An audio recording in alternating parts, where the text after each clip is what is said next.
নমস্কার বন্ধুরা। তো এয়ারটেল পেমেন্ট ব্যাংক থেকে ফাইনালি আমি 25,000 টাকা পেয়ে গেলাম। কিভাবে পেলাম, কি কি স্টেপ অবলম্বন করেছি, সত্যি আমি পেয়েছি কিনা আপনার সঙ্গে আমি এক্সপ্লেন করছি। তো বর্তমানে পেটিএম পেমেন্ট ব্যাংক বন্ধ হওয়ার পর কিন্তু এখন এয়ারটেল পেমেন্ট ব্যাংকের মার্কেট কিন্তু প্রচুর পরিমাণে বেড়ে গেছে। এবং এছাড়াও এখন কিন্তু ব্যাংকিং ব্যবস্থাটা কিন্তু এতটা উন্নত হয়েছে যে মানুষ ঘরে বসে টাকা লেনদেন করতে পারছে এটিএম কার্ডের মাধ্যমে, মোবাইলের ফোনপের মাধ্যমে। তার সঙ্গে সঙ্গে কিন্তু বেড়ে গেছে ফ্রডার, অর্থাৎ প্রতারণা চক্রের মানুষের মস্তিষ্কের বুদ্ধি। সেরকমই আমার সঙ্গে একটা ঘটনা ঘটেছে।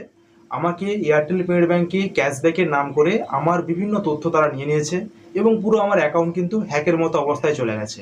এবং আমাকে বলা হচ্ছে আমি নাকি 3,000 টাকা সেখান থেকে পেয়েছি, এবং 3,000 টাকার নাম করে আমাকে কখনো বলা হচ্ছে যে তোমার আমি পাসওয়ার্ড চেঞ্জ করে দিচ্ছি, দিয়ে তুমি টাকাটা তুলতে পারবে। কখনো আমাকে বলছে তোমার অ্যাকাউন্টের চার্জ বেশি কাটছে, তার জন্য কি তোমাকে আমি বিভিন্ন অ্যাপ পাসওয়ার্ড চেঞ্জ করে অ্যাকাউন্টটা তোমার বাগিয়ে দেবো, তাই তুমি আমাকে ওটিপি বলো।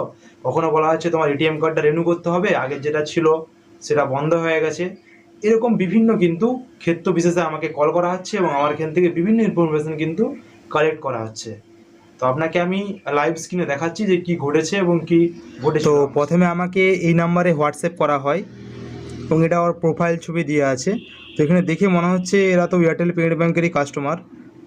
তো এবার দেখুন এখানে যখন আমরা ক্লিক করছি, তো এখানে কিন্তু দেখুন আমাকে বারবার কিন্তু কল করা হয়েছে এবং মেসেজ করেছে যে আমি আমার অ্যাকাউন্টটা নাকি এরকম 5,000 টাকা ক্যাশব্যাক পেয়েছি। তো আমাকে বিভিন্নভাবে বিভিন্ন নাম্বারে ফোন করে এরকম বলা হচ্ছে, কখনো 30,000, কখনো 25,000, কখনো এরকম আবার বিভিন্ন অ্যামাউন্ট বলা হচ্ছে আর কি, যে যেরকম পাচ্ছে। এবং এখানে দেখুন ওরা যে মেসেজে বলেছে যে আমার অ্যাকাউন্ট নাকি 5,000 টাকা ক্যাশব্যাক পেয়েছে এবং আমাকে আমার ডিটেলস সেন্ড করতে বলেছে। ইওর ট্রানজ্যাকশন মোর দেন 30,000। তো এখানে দেখুন বলে দিচ্ছে যে আমি নাকি 30,000 টাকার বেশি ট্রানজ্যাকশন করেছি, তার জন্য নাকি আমাকে 3,000 টাকা ক্যাশব্যাক দেওয়া হয়েছে। তো এছাড়া উনি বলেছেন যদি আমার এয়ারটেল পেমেন্ট ব্যাংক ছাড়া আর যদি অন্য কোনো অ্যাকাউন্টে থাকে তাহলে কিন্তু সেখান থেকেও কিন্তু আমি পয়সাটা নিতে পারি, এবং ইন্ডিয়ার পোস্ট পেমেন্ট ব্যাংকেরও পেতে পারি, কিংবা এক্সিসের যদি অ্যাকাউন্ট থাকে সেই অ্যাকাউন্ট দিয়েই পয়সাটা পেতে পারি। তো আমি বুঝতে পারছি না যে আমি পয়সা পাবো না আমার এখান থেকে ওরা পয়সা নেবে। हाँ आ गया हूँ भैया। वो मतलब मेरे अकाउंट का क्या करना पड़ेगा? क्या अकाउंट का क्या करना पड़ेगा मतलब? हाँ वो मेरा भैया है और दोनों मिलके, मैं आपने जो बोला था उस तरीके से कि एक अकाउंट को खोलना पड़ेगा, इसीलिए अकाउंट खोलने के लिए आ गए। तो मतलब क्या मसला है बताइए विस्तारित रूप से हमको। हेलो। भैया इसका अकाउंट यहाँ से एक्टिवेट हो जाएगा। स्नॉट पे एक अकाउंट खोलिए, उस पर पेमेंट ऐड करना है, ठीक ना? ओ सर एक को बात मुझे जानना था। देखिए हम इतना ज़्यादा तो कुछ नहीं जानते। वो हमारा भैया है, वो मुझे बता रहा था कि एयरटेल का मुझे कैशबैक मिला है, तो सही में मुझे मिला है? जी बिल्कुल। हाँ, कितने रुपए का मिला है मेरे भाई को कैशबैक? जी 2,999 रुपया। ओ, और उन्होंने जो बताया कुछ देर पहले, मतलब मेरे भैया ने बताया कि 25,000 रुपये का मुझे कैशबैक मिला है। जी बिल्कुल नहीं। ओ, तो आप कह रहे हो कि और थोड़ा सा मिस्टेक हो सकता है उनको शायद। तो आप बोल रहे हो कि हमको जो है एक 2,999 रुपये का कैशबैक मिला है। जी तो सर उसको हम कैसे ले सकते हैं? सर आपको बोले ना, आप कौन बात कर रहे हो, उससे बात कराइए ना। हाँ भैया भी है, वो बात करेंगे, सुन रहे हैं। भैया बताइए ना। हेलो। आपको सिर्फ अकाउंट खोलना है ना, आप अकाउंट खोलिए ना। ठीक है, अकाउंट खोलने के लिए तो जा रहे हैं हम, तो इधर गांव पे तो नहीं है ना।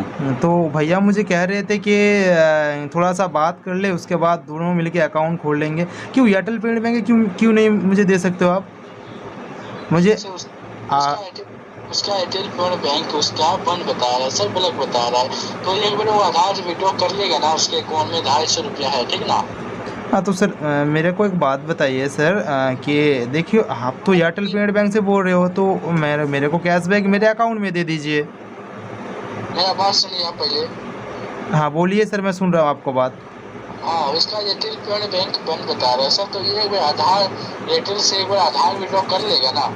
हाँ 250 रुपया उसके अकाउंट में पड़ा है। हाँ। तो 200 रुपया एक बार आधार विड्रॉ कर लेगा अकाउंट से। हाँ तो उसका अकाउंट चालू हो जाएगा, ठीक है? ओके।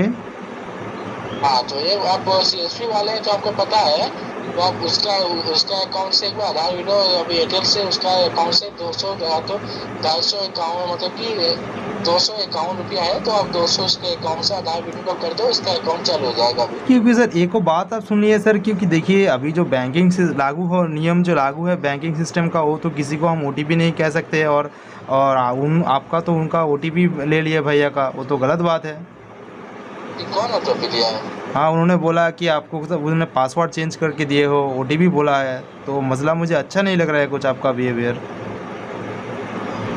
मसला की बात नहीं है सर, ठीक ना। तो आप मुझे पहले बताइए कि एयरटेल का जो कैशबैक है मुझे किस तरह से मिल रहा है। उसका अकाउंट चालू कीजिए, अभी आपका पता हो जाएगा, ठीक है, रखिए। नहीं सर बताइए ना, আমি শুন রাও স্যার। তো দেখলাম আমরা যে যখন ওনাকে কল করছি তো বারবার উনিও কল ব্যাক করছে আমাদেরকে, এবং আমরা যখন ওনাকে কল করছি তখন কিন্তু আমাদেরকে একটা কথা বারবার বলা হচ্ছে যে আমরা নাকি ক্যাশব্যাক পেয়েছি। তো আমার এক্সপিরিয়েন্সের মতে এরকম কোনো ব্যাংকের এত টাকা ক্যাশব্যাক কোনোদিনও হয়নি। যদিও আমাকে বলা হচ্ছে যে আমি নাকি কখনো 25,000 টাকা বলছে, কখনো বলছে যে 3,000 টাকা পেয়েছি, আবার কখনো বলা হচ্ছে 5,000 টাকা। আই এম ভেরি কনফিউজ যে মোট কত টাকা কিন্তু পেয়েছি। এবং এছাড়াও কিন্তু আমাকে বারবার বিভিন্ন রকম বলা হচ্ছে যে না এটা মানে ওনার যে অভিজ্ঞতাটা, আপনি হয়তো ভিডিওটার বুঝতে পারছেন এই যে তোমার সঙ্গে লাইভ ঘটেছে, ওনার যে অভিজ্ঞতা কথাবার্তা বলার পুরো একদম ব্যাংকিং স্টাফের মতো, ওনার প্রপার কিন্তু অভিজ্ঞতা আছে, এবং উনি যে কথাগুলো বলছে, এবং আমি ব্যাংকের শাখাতেও গিয়েছিলাম, পুরো সেম কথাবার্তা সেম নলেজ কিন্তু ওনার এখানে আছে। আমি বুঝতে পারছি না যে এতটা গভীর অভিজ্ঞতা একটা হ্যাকারের পক্ষে পাই কোথা থেকে। অবশ্যই লোক বলে না হ্যাকাররা উন্নত মানের হ্যাকার, বাস্তবে তাই, ফিজিক্যালি আমি বুঝতে পারছি। ওনার যে সিস্টেমের কথাবার্তা উনি যেরকম যেখানে বলছে পুরো সেম মিলে যাচ্ছে, যখন ব্যাংকের অধিকারীর সঙ্গে আমি কথা বলি এবং ওনার কথা মতো পুরো সেম মিলে যাচ্ছে। এবং ব্যাংকে আমি গিয়েছিলাম, তারা আমাকে বললো যে এরকম কোনো ক্যাশব্যাক হয়নি, আপনি অবশ্যই কোনো পেমেন্ট করবেন না, এবং এর পরের বার থেকে আপনি কোনো ওটিপি কোনো পার্সোনাল ইনফরমেশান ওনাদের সঙ্গে শেয়ার করবেন না। তো এই হচ্ছে পুরো সিচুয়েশান। বর্তমানে ব্যাংকিং ব্যবস্থা এত উন্নত হয়েছে, এখন তো ঘরে বসে আমরা এক চুটকির মাধ্যমে পয়সা এদিক থেকে সেদিক করে দিতে পারি, কিন্তু তার মিডলে কিন্তু অনেক ব্যাপার রয়েছে, যার কারণের জন্য এরকম বিভিন্ন বিভিন্ন ক্ষেত্রে কিন্তু আমাদের পয়সা অ্যাকাউন্ট থেকে চলে যাচ্ছে। কখনো গ্যাসের ভর্তুকির নামে, কখনো এরকম এটিএম আপগ্রেডেশন নামে, কখনো আবার এরকম ক্যাশব্যাকের নামে। এই যে পুরো ম্যাটারটা আপনার সঙ্গে আমি শেয়ার করলাম, এটা কিন্তু একটা রিকোয়েস্টেড ভিডিও ছিল, এইটা আমার সঙ্গে ঘটেনি। তো এটা আমার একজন সাবস্ক্রাইবার, তার সঙ্গে কিন্তু এরকম এই ঘটনাটা ঘটেছে, এবং তিনি আমার পুরো এই ইনফরমেশনটা তিনি আপনার সঙ্গে শেয়ার করে এবং আমাকে জানায় যে তার সঙ্গে এরকম পুরো যে ম্যাটার আপনার সঙ্গে আমি শেয়ার করলাম, এই পুরো ম্যাটারটা তার সঙ্গে ঘটে। তো আমি বিভিন্ন ডেটা তার কাছ থেকে কালেক্ট করি, এবং তাকে আমি বলেওছিলাম যে একবার আপনি আসুন, এসে আপনার ফেস দেখান, যেহেতু আপনার সঙ্গে ঘটেছে। তো তিনি কোনো কারণবশত তার ফেস আপনাদের সঙ্গে দেখাতে রাজি নয়। তো আপনাদেরকে আমি রিকোয়েস্ট করে বলবো, অবশ্যই দেখুন এরকম প্রতারণার চক্র থেকে কিন্তু আপনারা সাবধান থাকুন, সতর্ক থাকুন। এখন বিভিন্ন ক্ষেত্রে ব্যাংকের নাম করে বিভিন্ন রকম কিন্তু এরকম জালিয়াতি কাজ চলছে। তো আমার চ্যানেলে আরেকটা ভিডিও আছে, আপনারা দেখতে পারেন, সেক্ষেত্রেও কিন্তু সেম এরকম ফ্রডেরই ব্যাপার ঘটেছে, পুরো একটা অনলাইন ফ্রডের। তো সেই সূত্রপাতেই সাবস্ক্রাইবার আমাকে রিকোয়েস্ট করে এই ভিডিওটা বানাতে বলে। এই অভিজ্ঞতাটা আপনাদেরও কিন্তু কাজে লাগবে। তাই আপনার যদি ভিডিওটা ভালো লাগে অবশ্যই লাইক করুন, এবং আপনি এই ইনফরমেশানটা অবশ্যই আপনার বন্ধু বান্ধব এবং বাড়ির লোকের সঙ্গে শেয়ার করতে পারেন, কারণ এখন অনলাইন এরকম বহু ফ্রড চলছে, এবং যার সূত্রপাত কিন্তু এখনও কোনো সমাধান হয়নি। তাই অবশ্যই সাবধান থাকুন, সতর্ক থাকুন। দেখা হচ্ছে পরবর্তী ভিডিওতে। রাধে রাধে।